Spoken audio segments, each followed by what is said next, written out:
আসসালামু আলাইকুম। দূরে এবং কাছে যে যেখান থেকে আমার আজকের ভিডিওটা দেখছেন, আশা করছি সবাই ভালো আছেন। আলহামদুলিল্লাহ, আমরাও আল্লাহর অশেষ রহমতে খুব ভালো আছি। প্রতিদিনের মতো আর একটা ভিডিও শুরু করছি। আমার ভিডিওর কোনো অংশে যদি একটু ভালো লেগে থাকে তাহলে লাইক করে, কমেন্ট করে, শেয়ার করে আমার সাথেই থাকবেন। তো এখন হচ্ছে গিয়ে অনেক সকালবেলা, আমি অসুস্থ বলে অনেক সকালে সকালে রান্না করে, কারণ আম্মু এখন বুঝতে পারে হয়তো আমি রান্না করবো না রে, সেই জন্য হচ্ছে গিয়ে সে নিজেই রান্না করে ফেলে অনেক সকালবেলা। আর আমার ওষুধ খাইতে হয়, তো এর জন্য হচ্ছে গিয়ে আরও বেশি আগ্রহ করে মায়ের রান্না করে ফেলে। তো একটু খিচুড়ি রান্না করছে, মানে আমরা তিনজনেই খাবো, বাড়িতে আর তেমন কেউ নেই, খাওয়ার মতো কেউ নেই। তো আমার ছেলে তো সকালবেলা উঠবেও না, সে খাবেও না। তো আমি, আমার মেয়ে আর আমার মা হচ্ছে গিয়ে খিচুড়িটা খেয়ে নিছি তিনজনে। আরও কিছুটা রয়ে গেছে, কিন্তু এখন অনেক বেলা হয়ে গেছে, কিন্তু ওটা খাওয়ার আর মানুষ পাওয়া যায় না এই খুঁজে, আমরাই খাইছি। তো এখন হচ্ছে গিয়ে দুপুরের টাইম, 11টা সাড়ে 11টা বেজে গেছে। তো শরীর অসুস্থ অসুস্থ বইলে আর কতদিন আজাইরে খাবো, এখন আর ভালো লাগতেছে না। শরীরের মধ্যে কেমন যদি কাটা মারে, কাজটা করতে পারলে ভালো লাগে না। তো এখন আমি হচ্ছে গিয়ে পেঁয়াজ রসুন কুচিরে একটু তেলে ভেজে কয়েকটা চিংড়ি মাছ দিয়ে দিলাম। চিংড়ি মাছ দিয়ে হচ্ছে গিয়ে লাল শাক দিয়ে ভাজি করলে বাচ্চারা খুব ভালো পছন্দ করে, আমারও ভালো লাগে, নিজের কাছেও ভালো লাগে। কিন্তু অ্যালার্জির কারণে অনেক কিছুই খাইতে পারি না। ভালো লাগলেও মানে প্রকাশ করার মতো কোনো সিস্টেম নেই। মুখে ভালো লাগে খাই, খাওয়া পর হচ্ছে কি অ্যালার্জির ওষুধ খাইতে হয়। আর আমরা খুব বেশি সবাই জানি অ্যালার্জির ওষুধ দীর্ঘদিন খাওয়ার পরেও অনেক ধরনের ক্ষতি হয়। এই জন্য আমি যে জিনিসটা অ্যালার্জি আসবে, আমি ওই জিনিসটাই মানে না খাওয়ার চেষ্টা করি। পুরোপুরি সুস্থ হই নেই, কথা এখনও নাকে মুখে বেঁধে যায়। তারপরও কাজ করতেছি, কি করব, মা দেখি একটা যদি করে আর এক দিক মানে থেকে যায়। আর আমি আর আম্মু যখন একসাথে কাজ করি তখন দেখা যায় মা একটা করে আমি একটা করি, ব্যাস হয়ে যায়। আর এখন তো মা একা করে, খুব কষ্ট হয় ওনার, তো আমি বুঝতে পারি। তো আমি অসুস্থ যদিও, বা মাথা টাথা অনেক যন্ত্রণা, মানে আমি সুস্থ এখনো হইনি, তারপরও মায়ের বলে আমি সুস্থ হয়ে গেছি, আজকের রান্নাটা আমি করব সেটা বলে আমি মানে রান্না বসাই দিছি। শাকটা সিদ্ধ করে নিছি আগে, তারপর হচ্ছে গিয়ে পেঁয়াজ রসুন দিয়ে আর মাছটা দিয়ে হচ্ছে গিয়ে ভাগার দিলাম। মরিচ টরিচ লবণ টবণ দিয়েই হচ্ছে শাকটা সিদ্ধ দিছিলাম। তারপর কাঁচা পেঁয়াজ টিয়াজ, শাক রান্না করতে গেলে পেঁয়াজ রসুন অনেক খরচ হয়ে যায়, কিন্তু শাক দিয়ে যে ভাতগুলা খাওয়া যায়, মাছ মাংস দিয়ে অতগুলা ভাত খাওয়া যায় না। শাক খুবই মজার একটা খাবার। আর লাল শাকটা হলে তো কথাই নেই, ইবা ভীষণ ভীষণ পছন্দ করে লাল শাকটা। ও আজ কয়েকদিন ধরেই বলতেছে যে আম্মু লাল শাক রান্না করতে হবে, লাল শাক আনো, লাল শাক আনো।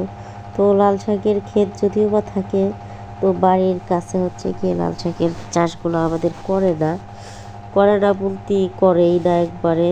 ওই লাল শাকটা চাষ করতে বেশ পয়সা মানে খরচ হয়, কিন্তু বাড়ির কাছে চাষ করলে কি হয়, দেখা যায় যে অর্ধেক হচ্ছে গিয়ে খেয়ে ফেলে মানুষ। এই জন্য বাবা একটু দূরে লাল শাকের চাষটা করছে, সেখান থেকে শাক আনতে গেলে দেরি হয় বলে আমরাও নিজেরাও খেতে পারি না। কারণ এর আগে একবার লাল শাক বাড়ির কাছে লাগানো ছিল, সব মানুষ হাতে হাতে এনে খেয়ে ফেলে। আর এগুলো ভীষণ দাম, এখন এই মুহূর্তে দুইটি শাক হচ্ছে গিয়ে 40 টাকা। কি বলবো, বলার কিছু নাই, খরচও হয়। এগুলো চাষ করা মানে বিভিন্ন ওষুধ দিতে হয়, ওষুধগুলো না দিলে এগুলা মানে বাড়ে না, অনেক কিছুই মানে ব্যবহার করতে হয় লাল শাকের চাষ করতে গেলে। সার মাটি আমরা খুব কম দিই, কারণ আমাদের এখানে যে গোবরের যে সারটা, ওই সারটা হচ্ছে গিয়ে আমার বাবা যে কোনো ফসল লাগানোর আগে বইয়ের ভিতরে ওই গোবরের সারটা দিয়ে আসে বুনাই।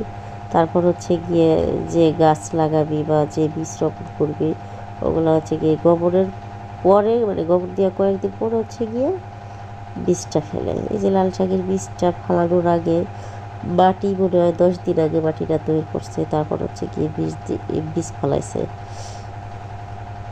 এই জন্য আমাদের জিনিস হচ্ছে গিয়ে মানুষ খুব পছন্দ করে। বাজারে নিলে আমাদের জিনিসের দাম সব জিনিসের থেকে মানে সব আরও যদি 5 জনে লাল শাক আনে, তো আমার বাবাই যদি নিয়ে যায়, একদম আমার বাবার তা গাড়ির উপর থেকেই মানুষ গাড়ি ধরে কিনে নিয়ে যায়। মানে গাড়ি ধরে নিয়ে ওনারা মানে খুচরাতে বিক্রি করে, বাবা হচ্ছে একবারে গাড়ি ধরে বিক্রি করে ফেলে। এই যে বাবা বাজার থেকে সকাল সকাল অনেকগুলো মাছ নিয়ে আসছে। এটা হচ্ছে গিয়ে পাবদা মাছ, হ্যাঁ পাবদা মাছই যদি আমি ভুল না করে থাকি।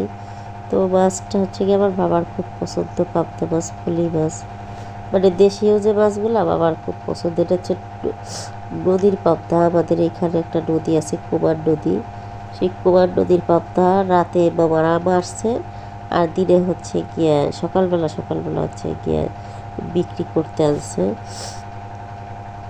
তো এই জায়গায় অনেকগুলা মাছ আছে, প্রায় 2.5 কেজির মতো, 2.5 কেজি মাছ আছে। এই মাছগুলোর দাম হচ্ছে গিয়ে 1300 টাকা। 1300 টাকা দিয়ে এইগুলা মাছ আনছে। তো বাবার খুব পছন্দ, বাবা আনছে, কিন্তু মায় বাবারে হুমকি দিছে যে তুমি যে মাছগুলো আনছো এই মাছ আমরা খাই না। কিন্তু না খায় সবাই, বাবারে মানে হুমকির উপর রাখলো যাতে বাবা হুমকি পায়। বাবাকে আচ্ছা তোমরা না খাইলে আমি একটা বাঘে আরও বেশি বাবা নে, সমস্যা নেই। এদিক দিয়ে বিড়ালে মিউ মিউ করে মাথা তুললা ফেলাইতেছে। পরে এ মাছের তেমন কি মাছের কোনো আঁচটা হয় না, শুধু 2টা কাটাই আর ল্যাঞ্জাটা ফেলাইতে 3টে কাটা ফেলাইলে শেষ। তো মাছগুলো আবার মোটামুটি এক পর্যায়ে কাটার পথে, আর বিড়াল আস্থা একটা মাছ নিয়ে চলে গেছে আমার হাতের তল দিয়ে, মানে আমি মাছ কাটতেছি ওই আলাম একটা মাছ নিয়ে চলে গেছে। পরে দেখলাম যে ওর পেটে ভীষণ খিদা, ওর কাছে তার মাছটা আমি ছাড়াইও আনি নেই, আর ওরে দামড়ও দিই নেই। যখন দেখছি নিয়ে গেছে তো নিয়েই গেছে গা। তারপর হচ্ছে গিয়ে ওই যে পেটের ভিতর থেকে যে নাড়ি বুড়ি বেরোয় ওইগুলা দিছি ওরে, ও ওইগুলাও খাইছে। এখন আর কয়েকটা নাড়ি বুড়ি আছে, আমি হচ্ছে কি আমার ছোট্ট একটা হাঁস আছে, চীন হাঁসের বাচ্চা, ওই হাঁসটার জন্য রাখছি, কিন্তু ও সেটা মানতেছে না, ও নিজে নেবে। আমি তো সেটা দেবো না, আমি নাচর বান্দা।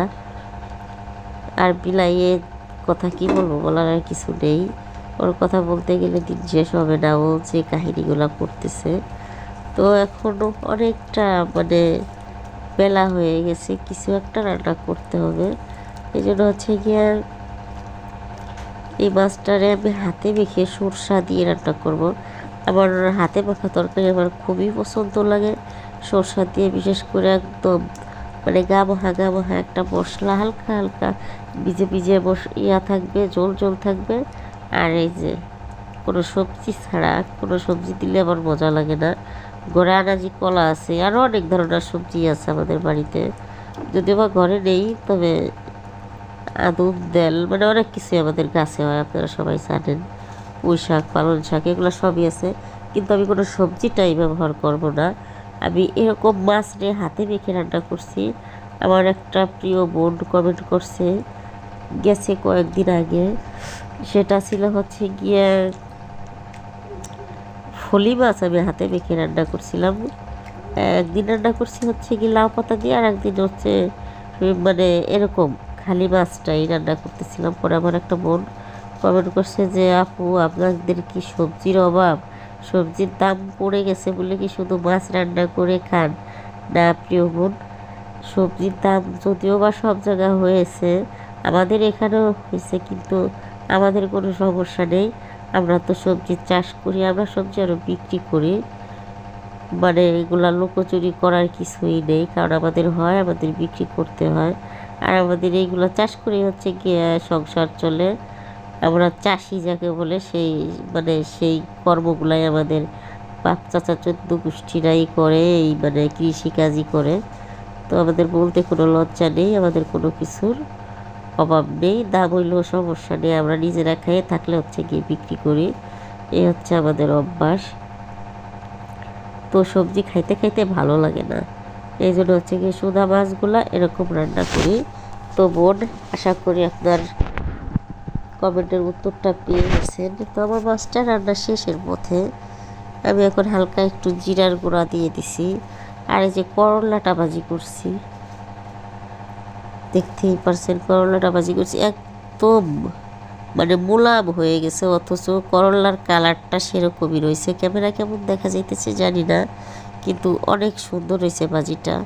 তো দুই ছেলে মেয়ে আগে খাবারটা আমি দিয়ে দিলাম, এখন আমি একটু শুয়ে পড়বো, কারণ কয়েকদিন রান্না করি না, খুব ব্যস্ত থাকি, তো শরীরটা খুবই দুর্বল হয়ে গেছে। আমি মাছগুলো উঠাইতেও পারিনি, ফ্রিজের মধ্যে মানে